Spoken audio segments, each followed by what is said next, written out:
आप सभी देख रहे हैं यूथ स्टडी और मैं हूं आशुतोष कुमार मिश्र। आज से हम करते हैं एक नई श्रृंखला का आगाज, जिसमें हम मैथ को सीखेंगे, वो भी सरल शब्दों में। इसका वीडियो खासकर उनके लिए है जो कहते हैं कि मैथ मुझे नहीं आता है। अगर आपको आज तक मैथ नहीं आया तो ये वीडियो देखिए, हमारे इस चैनल को सब्सक्राइब कीजिए और गारंटी मेरी कि आपको मैथ आ ही जाएगा। आज के इस वीडियो में हम बात करेंगे विभाज्यता के नियम को। तो आप सभी ने विभाज्यता के नियम को हजारों बार पढ़ा होगा, लेकिन मेरा जो नियम है वो थोड़ा सा अलग है। नियम तो वही है, लेकिन हम लोग एक सिस्टम से पढ़ेंगे। हम इस विभाज्यता के नियम को 2-3 भागों में बात कर पढ़ेंगे। पहले तो जानते हैं 2, 4, 8, 16, 32 के विभाज्यता के नियम को, यानी कि कौन कौन सी संख्या 2 से कटेगी, कौन सी संख्या 4 से कटेगी, कैसे हम जाने। अगर लास्ट का इकाई का अंक, कौन सा अंक, इकाई का अंक 2 से कट जाए तो वह संख्या 2 से कट जाएगी। अगर लास्ट का 2 अंक यानी कि इकाई और दहाई, कौन कौन सी जी, तो इकाई और दहाई से बनी संख्या, से बनी संख्या 4 से कट जाए तो वह संख्या 4 से विभाजित होगी।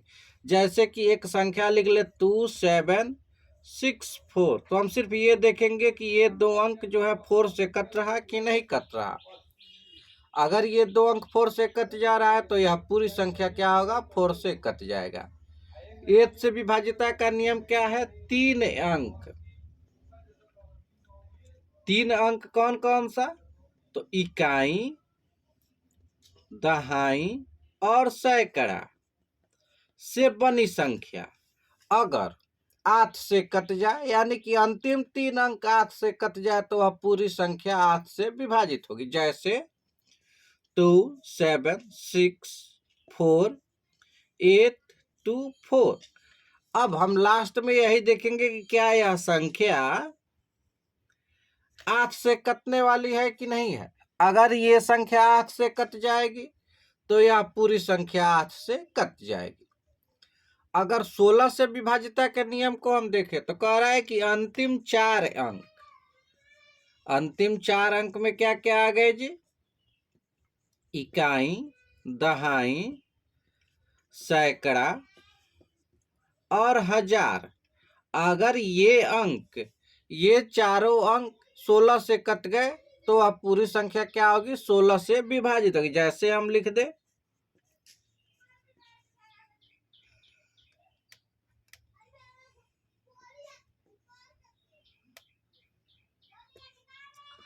तो हमें लास्ट के सिर्फ यही 4 अंक को देख लेना है कि ये 16 से विभाजित है कि नहीं। अगर ये लास्ट के 4 अंक 16 से विभाजित है तो यह पूरी संख्या 16 से क्या होगी, विभाजित होगी।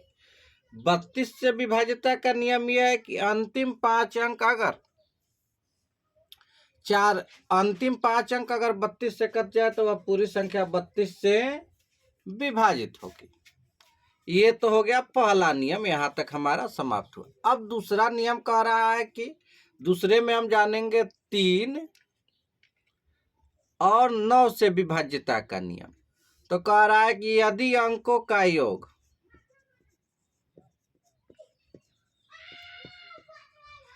अगर अंकों का योग 3 से कट जाएगा तो पूरी संख्या 3 से विभाजित होगी। जैसे 4, 6, 5, 6। अगर कोई पूछे कि यह 3 से कटेगा कि नहीं तो सिंपल सा इनको हम लोग जोड़ लेंगे। तो 4 और 6 10, 5 15 और 6 21, यानी कि 21 आ रहा है और 21 3 से कट जाएगा, इसलिए यह पूरी संख्या क्या होगी, 3 से कट जाएगी। 9 से विभाज्यता का नियम भी यही है कि अंकों का योग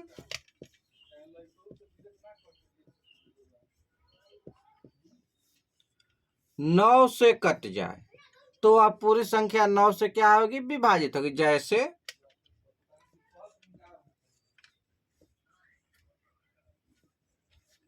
ये अगर कोई पूछ दे कि क्या यह संख्या 9 से कटेगा, तो सिंपल सा हम काम करेंगे, इन सबको जोड़ लेंगे।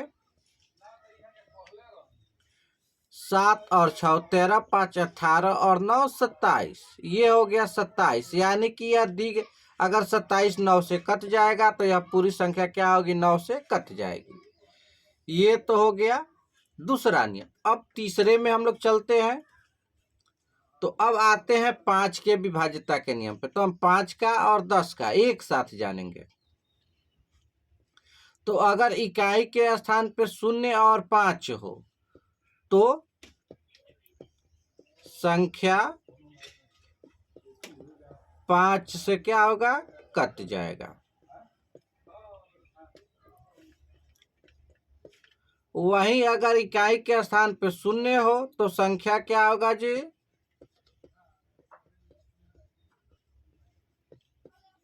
10 से कट जाएगा।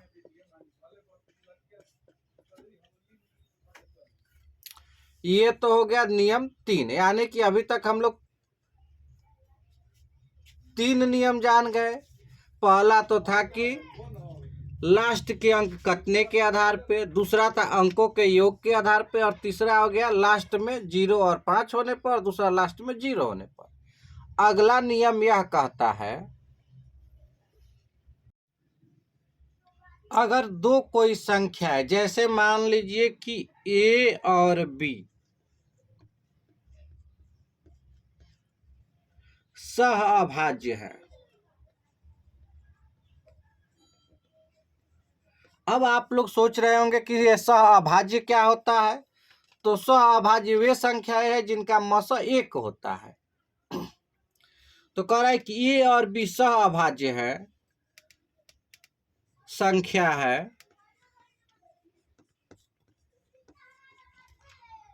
तो जो संख्या A और B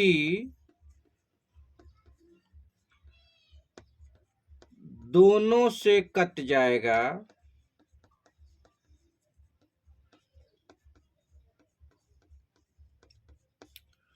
वह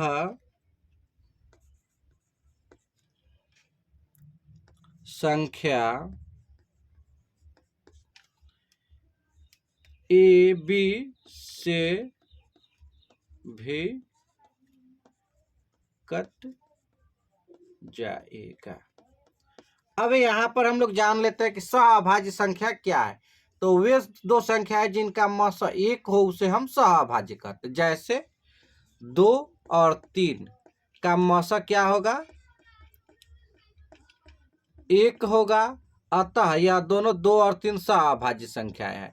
वैसे ही 5 और 6 का HCF क्या होगा, तो इसका HCF 1 होगा, यानी कि यह भी सहअभाज्य संख्याएं हैं। तो इस नियम को हम पढ़ने के बाद जानेंगे 6, उसके बाद से है 30, 42,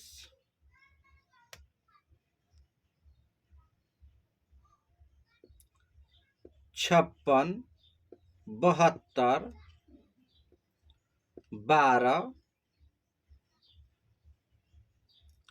के विभाज्यता के नियम को। ऐसे आप लोग और भी सारी संख्याएं ले सकते हैं। अब जैसे 6 सहअभाज्य किसका क्या क्या है, तो जैसे कह रहा है कि 2 और 3 से जो कट जाएगा,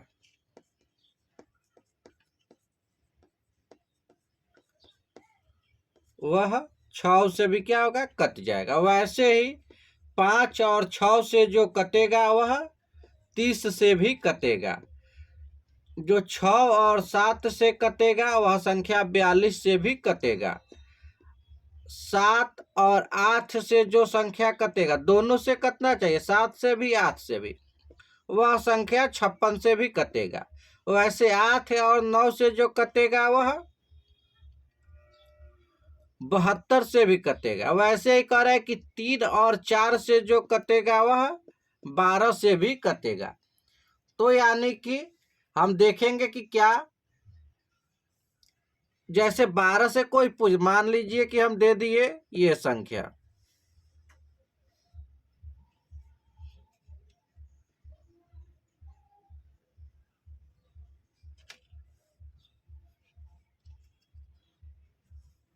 और पूछे कि क्या यह संख्या 12 से कटेगा, तो हमारा सीधा सा काम होगा कि पहले तो देखेंगे कि क्या यह 3 से कट जा रहा है। तो 6 2 8 7 15 और 6 21, तो 21 आ रहा है जोड़ने पे, यह तो 3 से कट जाएगा। लेकिन क्या यह 4 से कटेगा, तो हम देखेंगे यहाँ पे है 76।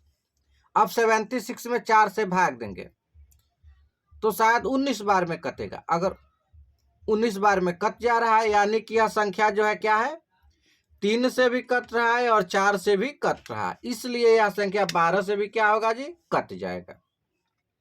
ये हो गया हमारा अगला नियम। इसके बाद से अभी तक हमने देखा कि या सीख लिए कि 2 3 4 5 6 8 9 10 और 12 से कौन कौन से संख्याएं कटेगी, कैसे जाने। इसके बाद बच जाता है 7 और 11। तो 7 से जो विभाज्यता का नियम है, उसके लिए कई नियमों का हमें अध्ययन करना पड़ता है, या इसमें थोड़ा सा हमें अधिक मेहनत करना पड़ता है। बाकी नियमों के जैसे इसका कोई बहुत ही सरल या एक ही नियम नहीं है, लेकिन फिर भी कुछ नियम है उसको हम लोग जानते हैं। यदि किसी एक अंकीय संख्या का, सबसे पहले हम लोग 7 से विभाज्यता के नियम को देखते हैं। एक अंकीय संख्या का 6 बार आया, जैसे 1 1, ये 6 बार हो तो यह संख्या क्या होगा, 7 से कट जाएगा। या फिर 2 मान लीजिए कि 7 बार 6 बार हो तो भी यह संख्या 7 से कट जाएगा। अगला नियम ये कहता है 7 से ही विभाज्यता का, कि अगर किसी 2 अंकीय संख्या का 3 बार हो, जैसे 2 3 2 3 2 3, तो यह संख्या क्या होगा, 7 से कट जाएगा। या फिर ऐसे मान लीजिए कि 4 8 4 8 और 4 8 हो, तो यह संख्या क्या होगा, 7 से कट जाएगा। अगर किसी 3 अंकीय संख्या का 2 बार पुनरावृत्ति हो, जैसे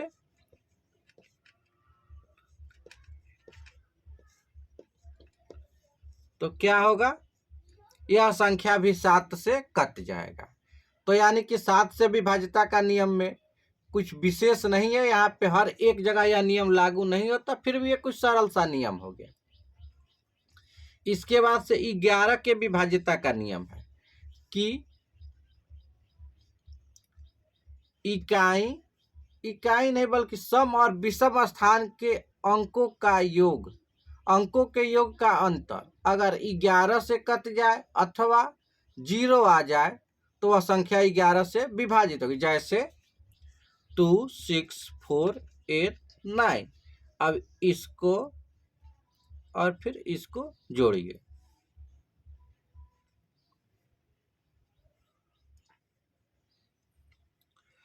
तो इसको हम लोग जोड़ लिए तो यहाँ पर क्या हो रहा है, तो 2 और 7 9 9 18 हो रहा है, और इसको जोड़े तो क्या हो रहा है, 8 4 12 हो रहा है। यानी कि इन दोनों का अंतर करेंगे तो 6 आएगा, इसलिए यह संख्या क्या होगा, 11 से नहीं कटेगा। अगर वहीं पे ये संख्या होता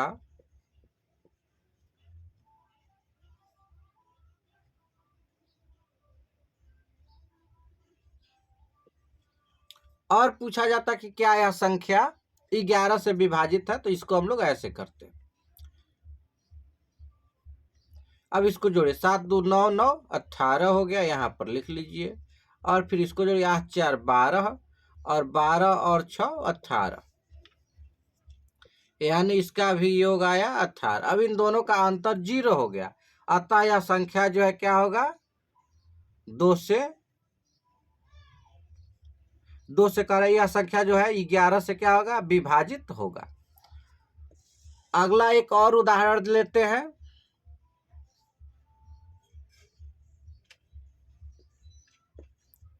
कहा जाए कि क्या यह संख्या 11 से विभाजित होगा, तो इन दोनों को जोड़ लीजिए, तो 9 3 12 और ये जो है यहाँ पे 1 ही हो गया। इन दोनों का अंतर कीजिए, आ गया 11। यानी कि अगर अंतर 11 आ गया या 11 से कटने वाला आ गया अथवा 0 आ गया तो वह संख्या 11 से कट जाएगा। इस प्रकार से ये विभाजिता का नियम समाप्त होता है। इससे आगे हम अगले वीडियो में जानेंगे। आशा है कि यह वीडियो आप सभी लोग के समझ में आ गया होगा। अगर कुछ समस्याएं रह जाती है तो आप कमेंट करके पूछ सकते हैं।